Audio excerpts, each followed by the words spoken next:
Diego Sarasola, soy especialista en neuropsiquiatría, en realidad soy psiquiatra de formación y hice un fellow en neuropsiquiatría en FLENI y en CEMIC.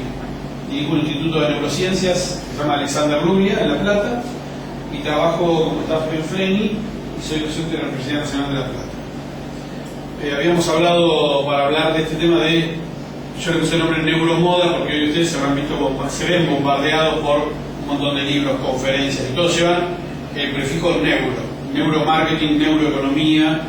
Entonces es realmente una neuromoda, y como en toda moda hay cosas serias y cosas que no son serias, y una cosa que uno ve y observa sistemáticamente es cómo se difunde rápidamente un mito, y con respecto al cerebro hay muchísimos mitos. Para empezar quería repasar un poco el concepto. ¿Qué entendemos por mito? Una historia o una creencia popular que se asocia a una persona, un objeto o un hecho. En general, los mitos forman parte de un sistema de creencias, de una cultura, de una sociedad. Estamos rodeados de mitos permanentemente. De hecho, la ciencia tampoco excluye el fenómeno de los mitos. Muchas veces el criterio de autoridad de un científico puede hacer afirmar cosas que no son ciertas y que otros repiten porque lo dijo un científico renombrado. Por lo tanto, el mito nos invade en la vida cotidiana y en el quehacer científico si uno no tiene miedo. La tradición clásica de los mitos era la vía oral, de boca a boca, pero hoy con internet, con Google y la capacidad infernal de manejar información, los mitos se viralizan muy rápidamente y nos encontramos con un montón de gente que repite cosas que no tienen absolutamente ningún sustento.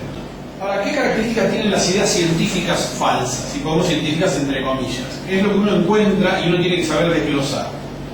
Primero, que son creencias estables, muy arraigadas sobre el mundo, sobre cómo creemos que funciona el mundo.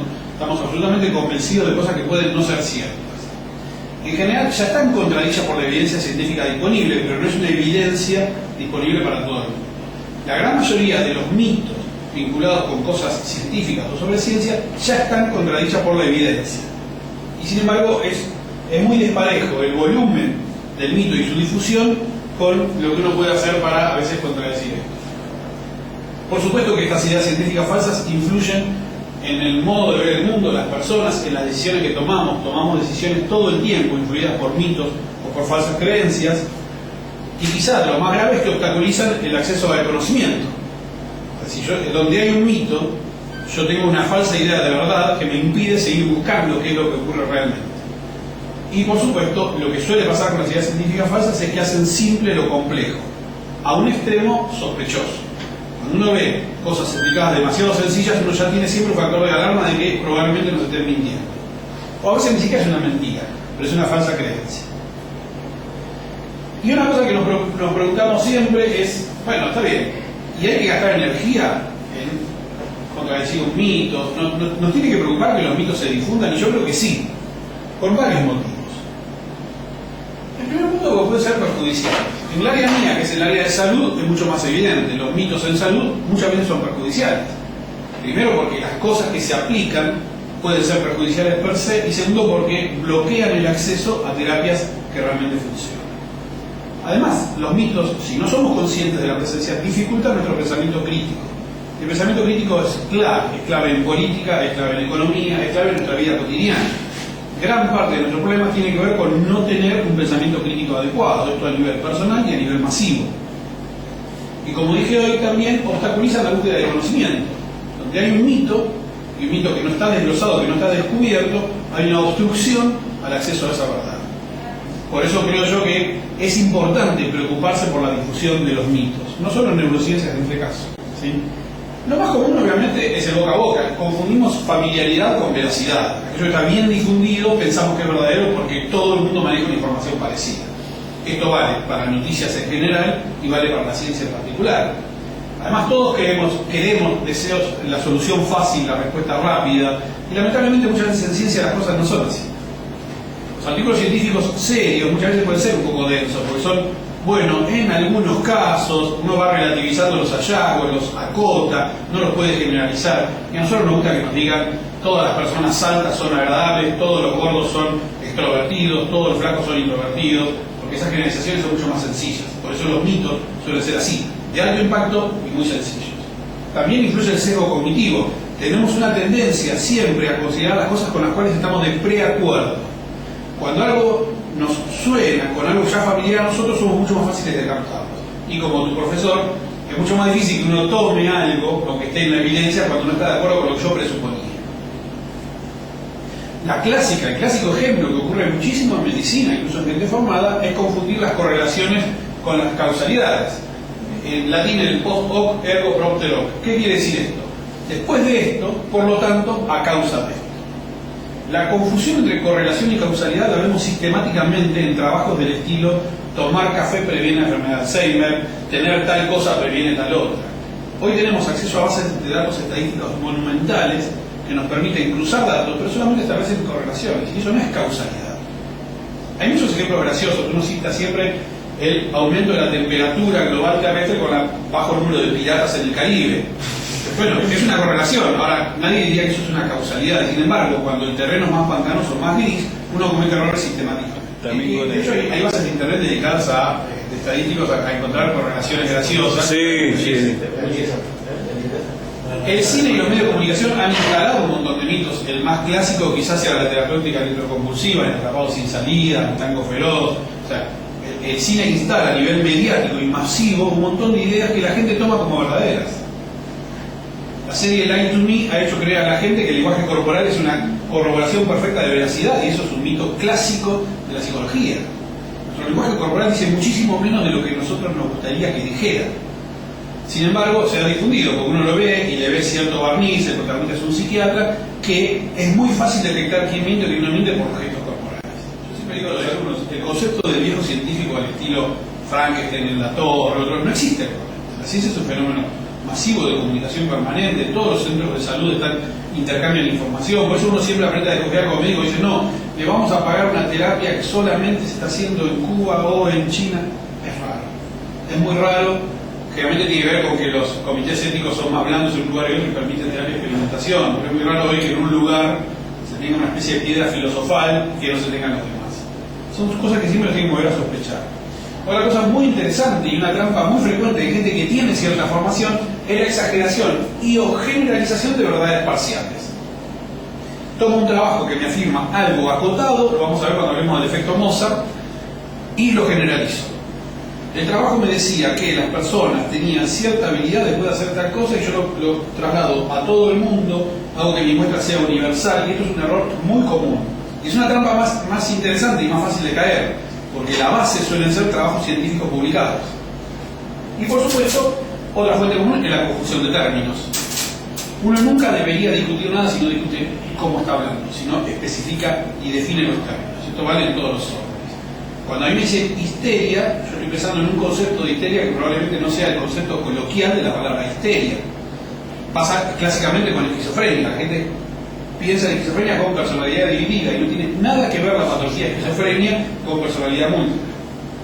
Pero en el lenguaje lo decimos, este fue un discurso esquizofrénico, dijo una cosa y hizo otra. Dice, no tiene que ver. Entonces, como vemos, hay un montón de fuentes comunes a los mitos que se aplican en neurociencia, pero valen para el funcionamiento general. Vamos, ya que estamos demoliendo, vamos a demoler algunos mitos, los más clásicos, empezando quizá por la madre de todos los mitos en el cerebro. Ustedes lo conocerán muy bien, esto de que solo usamos el 10% de nuestro cerebro. Cuando Alejandro me invitó a la charla, a mí me sirvió, yo le agradezco porque me hizo estudiar de nuevo, y a mí me interesa mucho de dónde surgen las creencias, de dónde surge ese mito. Este texto de Howard que decía que solo utilizamos el 10% de nuestro potencial mental, es una persona fundadora de la cienciología, escribió libros sobre dianética, plagados de pseudociencias, sin ningún tipo de basamento de nada, y sin embargo, se dice graciosamente en todos los medios siempre que usamos el 10% de nuestro cerebro. Y sobre esto hay varias cosas para decir. Y vean como interesante que uno de los culpables, entre comillas, es William James, que fue uno de los padres de la psicología experimental, una persona sumamente seria, que hizo una afirmación que está muy lejos de decir usamos el 10% de nuestro cerebro. William James dijo, la mayoría de las personas solo sacan partido de una pequeña parte de su potencial intelectual. Seguro que esto es así. Porque dice que hay diferencia decir esto a decir solamente usamos el 10% de nuestro cerebro. Por otro lado, hay muchos modos de derrumbar este mito. Algunos no son en sí una contraprueba, pero es interesante para razonar. Si el cerebro consume casi el 20% de nuestra energía y solamente usamos el 10%, evolutivamente, desde el punto de vista darwiniano, es medio raro pensar en tan uso ineficaz de la energía. O sea, uno de los órganos que más consume energía y glucosa y tasa metabólica más alta de todo el organismo solo es usado en un 10%. Está rarísimo. Además, sin pensar qué significa, qué es el 100% del cerebro, qué significa el 10%, qué es el 90%. Esto vino bárbaro para toda la chantada de poderes extrasensoriales, porque siempre decían, si yo uso el 10%, imagínate si uso el 50, 60, puedo mover cosas, comunicarme a distancia. Cuando en realidad hoy sabemos que el cerebro siempre está activado en general. Puede haber una mayor activación de áreas específicas en algunas tareas, que eso después se puede medir, por ejemplo por resonancia magnética funcional, pero en absoluto significa que si yo hago un cálculo matemático, se ilumina una pequeña área del cálculo y todo lo demás está apagado. Esto no funciona así para nada. Por lo tanto, podemos decir claramente que este mito es falso, a pesar de la enorme cantidad de cosas escritas al respecto.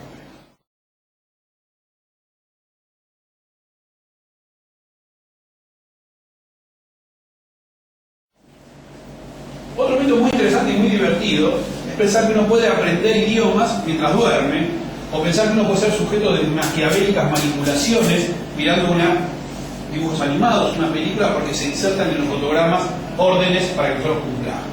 Es el famoso mito del aprendizaje subliminal, de los mensajes subliminales, que dio tanto de comer en la ciencia ficción y en otras cosas. Y como siempre, yo diría que es el método número 571 para sacarle la plata a la gente, podemos encontrar todo un comercio espectacular armado en torno a algo que no tiene absolutamente ninguna demostración. El famoso tema de pasar los discos al revés también para encontrar mensajes satánicos. Pero los discos al revés es más gracioso todavía, porque implicaría que mientras se pasa al derecho el cerebro hace una decodificación inversa. O sea, aún en el caso de que yo lograra, pues se podría hacer técnicamente, decodificar, poner el mensaje que suene al revés, ¿no? Eso no significa que el cerebro cuando escucha al derecho lo pueda ser capaz de detectarlo y de traducirlo. O sea, es un doble error, pero es muy lindo, ¿no? Subliminal viene el concepto por debajo del límite, o sea, es por debajo del umbral sensorial. Todos los órganos de los sentidos tienen un umbral por debajo del cual nosotros dejamos de tener la percepción. Yo escucho un sonido, voy bajando volumen, o aumentando, bajando la frecuencia, y por debajo del umbral, o por encima, dejo de percibir. Hay una zona gris de manipulación de celular que uno tiene la noción de si puede percibirse o no, pero en realidad cuando uno habla de concepto de subliminal es justamente por debajo del umbral. Yo no soy consciente de que percibo eso y sin embargo lo estoy percibiendo.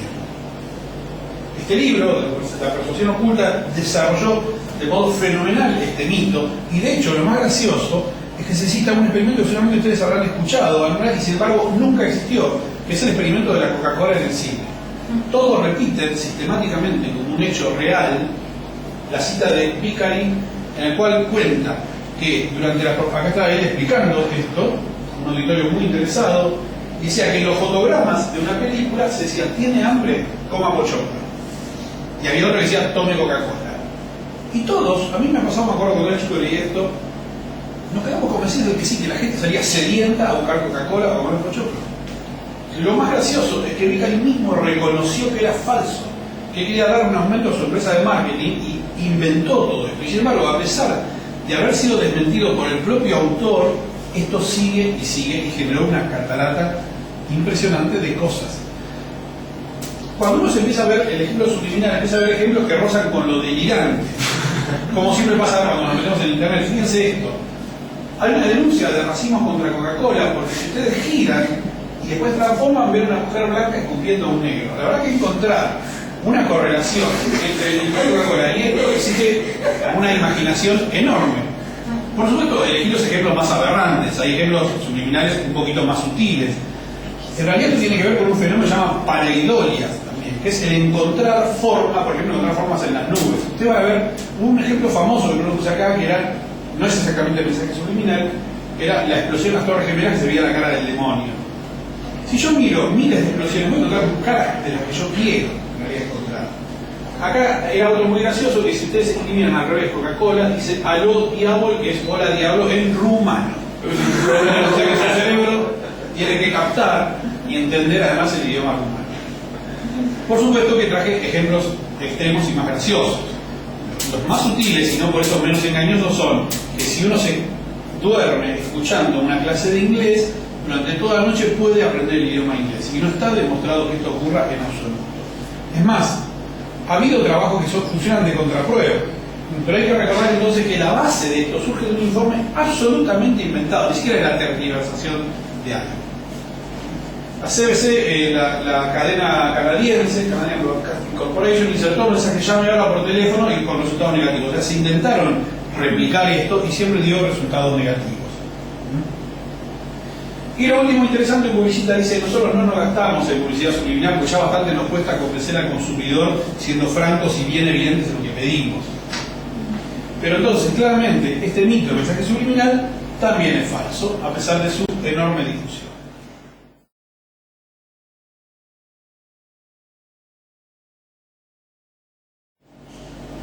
Un poco tomando lo que vos decías, se nos ha... Acá hay como dos mitos en uno, en realidad. El segundo no lo voy a desarrollar porque Alejandro sabe mucho más que yo de esto, que es todo el fenómeno de fenómenos paranormales. Pero basándonos en el mito de que el cerebro derecho es intuitivo, sensible, holístico, y el izquierdo es racional, frío, analítico, se ha planteado siempre que si nosotros desarrolláramos nuestro cerebro derecho tendríamos hasta poderes paranormales. En realidad digo doble mito porque es cierto que existe una lateralización de las funciones.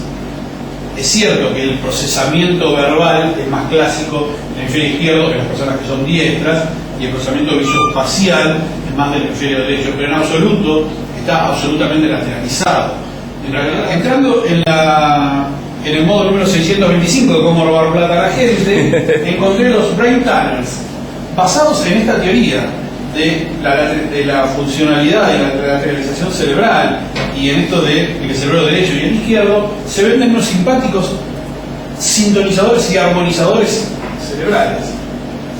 Esto es increíble, porque yo nunca conocía ni la existencia de esto, que no sirve para absolutamente nada, pero ¿cuál es la teoría? Armonicemos los dos hemisferios, cuando en realidad la sincronía en general en el cerebro no es la norma. Es la asincronía la norma que es más útil, pero no importa eso ahora, porque fíjense, todo un comercio increíble basado solamente en un mito, ¿sí?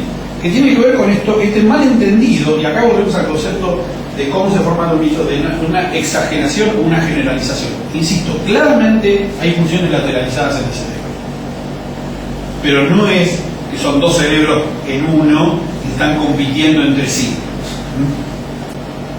En general se difieren más en cómo procesan las tareas más que en las tareas en sí. El hemisferio izquierdo procesa más la cuestión de la carga lingüística del contenido semántico, y el derecho muchas veces más la carga emocional, el tono, ¿sí? La prosodia que se maneja. Pero los dos trabajan con el área del lenguaje y los dos se encargan de funciones que tienen que ver con el lenguaje. Ese es como uno de los tantos ejemplos que hay. Entonces, como dije, hay una lateralización, pero no es absoluta, ¿sí? Y los dicotomistas extremos que plantean, ¿qué es lo que dije? Un hemisferio izquierdo analítico, frío, racional, matemático, y un hemisferio derecho holístico, sensible, intuitivo. Esto claramente es otra idea falsa. Falsa por generalización, falsa por extensión de un concepto verdadero a todo el funcionamiento cerebral. Fíjense que de cada mito podemos desglosar la primera diapositiva que vimos del mecanismo implícito en alguno de ellos.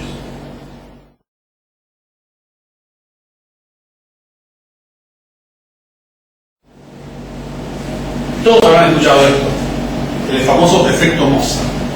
El efecto Mozart dice, como mito, que escuchar a Mozart aumenta la inteligencia.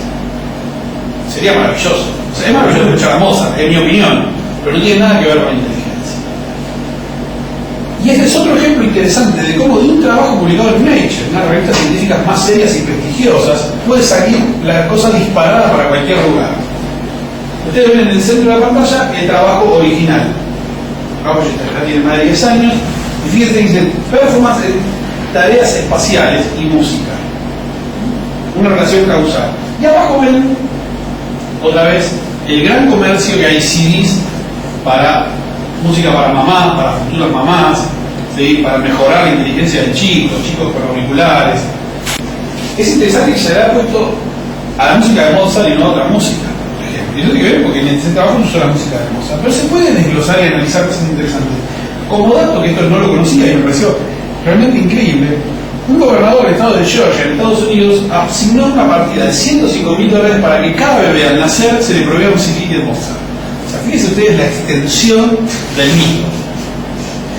Si no suponemos que este buen hombre iba a un porcentaje, si suponemos que tenía realmente buenas intenciones, él estaba convencido que estaba mejorando el IQ, la inteligencia, el coeficiente intelectual de estos chicos. Entonces regaló, el Estado destinó un montón de plata a regalar un CD de Mozart para cada uno. ¿Para qué es lo interesante? Bueno, acá hay uno de tantos libros sobre el efecto Mozart, uno encuentra para chicos. Lo más interesante, creo yo, de esto, es que el trabajo es un trabajo atendible, que se puede leer, que está bien hecho, que de hecho se publicó en la revista con referato. Pero ¿qué pasa? Primero, es un trabajo que no fue replicado. Eso en ciencia siempre nos abre una sospecha. Un trabajo que no es replicado pudo haber pasado algo, puede haber tenido una relación causal, un montón de situaciones. Lo otro interesante, que el efecto Mozart viene de un trabajo que está hecho en estudiantes universitarios. O sea, el trabajo original de esta revista, de Nature, es sobre estudiantes universitarios que escuchaban a Mozart y después hacían una tarea de relaciones espaciales. Pero fíjense cómo se generalizó a todo y ni siquiera hablaba de inteligencia general. Después, ese trabajo tiene un segundo trabajo, yo creo que de esa mezcla surge el mito, donde a los bebés, a un grupo de chicos de 3 años, se les enseñó música y después mejorar las tareas espaciales. Y ahí sí tiene una lógica. Enseñar a tocar el teclado es desarrollar una habilidad motora. Enseñar música es enseñar un montón de habilidades abstractas, complejas, sentido del ritmo, la frecuencia, etc. Por lo tanto, es muy probable que si enseñamos música a chicos tengan mejores habilidades espaciales, y ni hablar si les enseñamos a tocar un instrumento. Entonces se pone en marcha una serie de compleja situación motora y cognitiva. Ahora fíjese qué diferencia es esto al fenómeno de la escucha pasiva de música. Entonces, de un trabajo que tiene 2 partes, sacamos una conclusión que no sabemos de dónde salió. Además, bueno, no está bien explicado el efecto, esta es otra particularidad, pero es un ejemplo clásico entonces del error por generalización. ¿Por qué? Porque se pasa de estudiantes, de una conclusión de estudiantes universitarios a chicos, y más todavía, a fetos. O sea, le pongo los auriculares a una embarazada, cuando podemos discutir cuándo hay la capacidad auditiva de un feto en desarrollo, y presumo que por ese auricular va música de Mozart y eso mejora la inteligencia de un chico en gestación. Fíjense si esto no es una generalización de un concepto. Y el otro punto es, otra generalización dentro del mismo trabajo, es que trabajo una manipulación especial, que en definitiva es un subtipo de habilidad cerebral, y lo extiendo a un concepto tan complejo como coeficiente intelectual, que pone en juego muchísimas más variables. Entonces, esto claramente es otro mito, y sin embargo, fíjense, estoy nombrando cosas que ustedes a la calle hagan encuestas, que la mayoría de la gente las cree, pero a pie juntillas, como algo demostrado por la ciencia.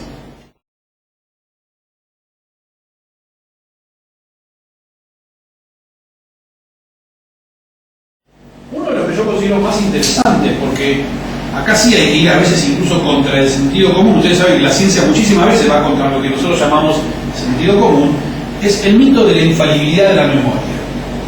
Las cosas son así porque yo me acuerdo. Luego discutí con un amigo y dije, no, yo me acuerdo perfectamente. Fuimos con tal y tenía puesto. Y no hay nada más falible, no hay nada menos fiable que nuestra propia memoria.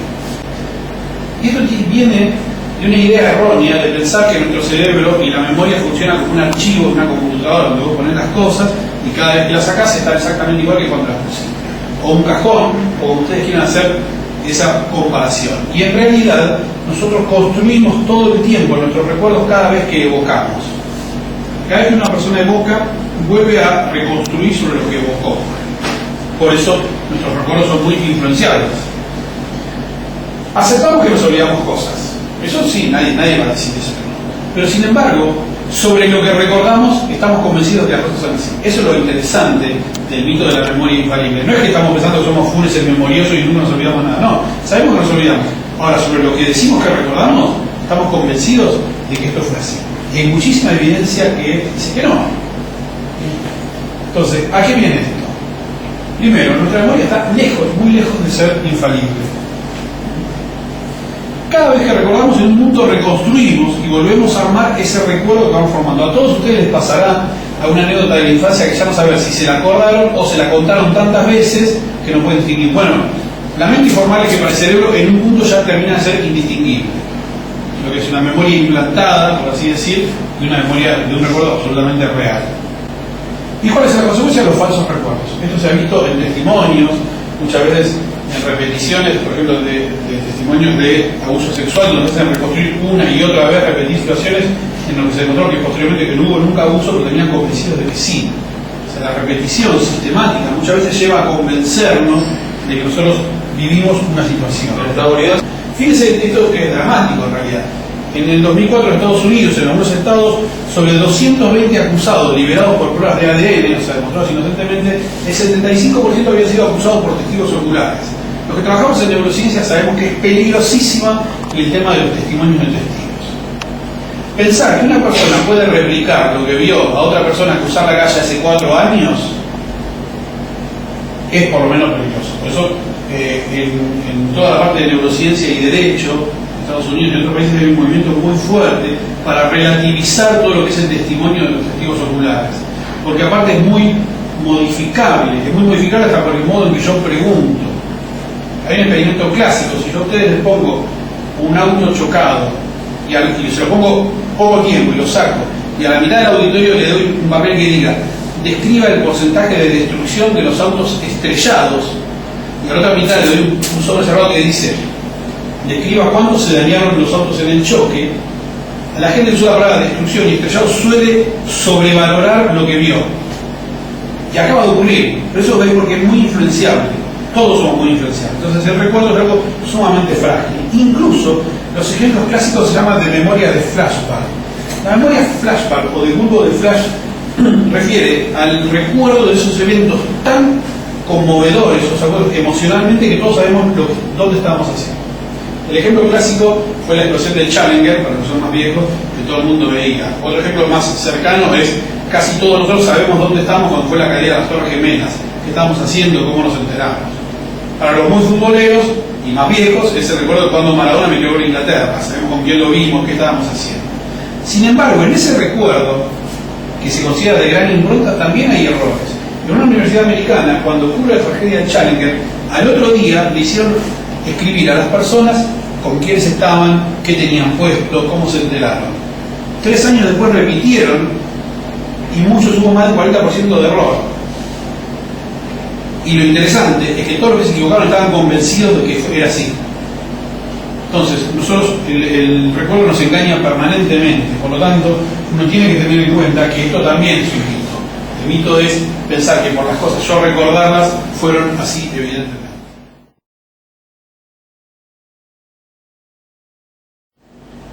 Otro mito que a mí me encanta es el detector de mentiras, porque bueno, hemos visto programas de televisión enteros hechos en base a este detector llamado también polígrafo, y pensar que el detector de mentiras es eficaz.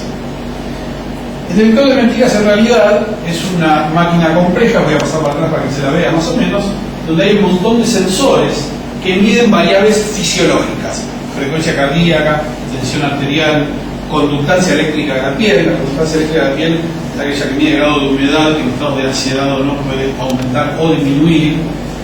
Y el paciente, con todo esto encima, es sometido a una serie de preguntas. ¿Y qué hace el detector de mentiras? En teoría, registra los cambios fisiológicos que se producen en una persona cuando miente. En teoría, una persona miente, aumenta la frecuencia cardíaca, aumenta la tensión arterial, hay una situación de violencia interna entre decir algo que no es y el saber que está mintiendo. Esto tiene varias cosas que no son ciertas. Primero, que ya es erróneo el concepto, porque en definitiva no sería un detector de mentiras, sería un detector de actitudes, un detector de mentirosos, no de mentiras. Si fuera además cierto así. Por otro lado, se sabe que esto está alterado en personas muy ansiosas o personalidades psicopáticas que te pueden mirar a la cara sin moverse un pelo y mantener una postura de mentira sin alteración de la frecuencia cardíaca, de la tensión arterial. Esto se intentó salvar haciendo unas preguntas al principio. Entonces, si la persona es muy ansiosa, preguntarle el nombre, con todo eso ya dispara las cosas, y no. Pero igual, nunca termina de ser absolutamente fidedigno sobre la actitud. Y además, un poco citando lo que vos hablabas hoy de OVNI, si una persona está convencida que vio un OVNI o que lo abdujeron los extraterrestres, yo le puedo hacer 10 sesiones de detector de mentiras y entonces me va a decir que no miente. Ahora, ¿eso significa que lo abdujeron los extraterrestres? Entonces, acá el error es no entender ni siquiera el funcionamiento de esta máquina, que en general tampoco es aceptada como prueba. Todos conocen la falibilidad. Muchas veces se usa como un método coercitivo. a una persona se la somete a que se le dice que dio falso y otra persona después confiesa o canta. Pero en realidad, en sí, el detector de mentiras no detecta mentiras de verdades. Es un error muy serio pensar esto. Están las preguntas capciosas en los interrogatorios también, ¿no? Claro. ¿Hace cuánto que le pega a su esposa? Ya está incluyendo, Sí, en la pregunta está incluyendo... Cuando en psiquiatría, psicología, como yo, uno sabe que los modos de preguntar orientan a veces la respuesta o ven si la persona cabe o no, como cuando uno detecta alcoholismo también, etc. Pero lo interesante de esto es que entonces el detector de mentiras no es eficaz en absoluto, pero no es eficaz en ninguno de los dos sentidos. No me sirve para detectar si un hecho ocurrió o no ocurrió, y no me sirve para detectar muchas veces si la persona miente o no miente, solo en base a él.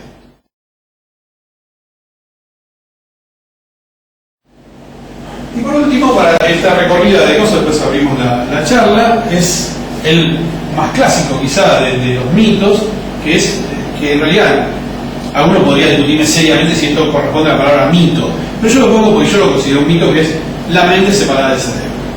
O sea, la concepción dualista de que hay un espíritu, un alma, o lo que fuera inmaterial, fuera del cuerpo, que nos gobierna y nos conduce a nuestras conductas, y por otro lado hay un cerebro que es el más automático. Este dualismo siempre se llamó dualismo cartesiano, en realidad es muy anterior, y de hecho es tan fuerte esto que está implícito muchas veces en el lenguaje. Históricamente siempre existieron las dos posturas, las dualistas y los llamamos monistas, que a su vez hay un montón de subdivisiones que no vienen al caso ahora por cuestiones de tiempo, ¿sí? Pero nosotros en el lenguaje estamos todo el tiempo con esto. Me fui con la mente a otra parte, su alma descansa en paz, tiene un espíritu a toda prueba. Lo tenemos metido en nuestro lenguaje cotidiano, el dualismo, pero en realidad esto es absolutamente falso. O sea, la mente se entiende como un conjunto de funciones cerebrales, es el emergente de funcionamiento cerebral. Yo no puedo concebir una mente sin cerebro, y esto es así. Sin embargo, ¿qué implicancias tiene este mito? ¿O qué implicancias tiene la concepción filosófica dualista de una mente separada del cerebro? Muchas. Primero, la investigación frena un montón de tópicos de investigar. Si yo no tengo una buena hipótesis, es difícil yo puedo hacer investigaciones a cabo de una postura dualista. Porque ¿cómo hago yo el objeto de investigación del alma, del espíritu? ¿Cómo trabajo con eso? Por otro lado, es erróneo la elección de tratamientos médicos. Pensar en una persona depresiva que tiene una afección del alma, una afección espiritual, va a impedir que yo implique un montón de tratamientos que son actuar sobre el cerebro. Cuando yo doy un antidepresivo, un ansiolítico, un antipsicótico, lo que hago es dar una droga, un fármaco, que actúa sobre ciertos receptores cerebrales y tiene cierto efecto. Entre ellos, mejorar la depresión. Imposible hacer eso si el estado de ánimo depende del espíritu. ¿Cómo es esa conexión? ¿Cómo es que yo actúe sobre algo molecular, sobre algo físico, y genere un cambio sobre algo mental, si lo mental no es el emergente del funcionamiento cerebral? Siendo más técnicos, eso también está en la evaluación de la severidad. Durante mucho tiempo en psiquiatría pensamos que si algo era más exógeno o causado por algo ambiental era menos grave que lo que era endógeno. En realidad esto hoy sabemos que no es así. Y además voy a fallar en el intento de comprender los síntomas. Si yo a todo le busco la explicación de esto, estoy fallando en darme cuenta de lo que hay en una alteración cerebral. Esto no significa, pues es un error muy común, que yo niegue la importancia del ambiente. Obviamente una persona tiene una pérdida familiar o un problema laboral, lo que sea, va a estar angustiado, triste, etc. Lo que yo te digo es, el cerebro es un órgano tan plástico que interactúa con el medio ambiente, que esas modificaciones generan modificaciones en el cerebro que se manifiestan en alteraciones mentales.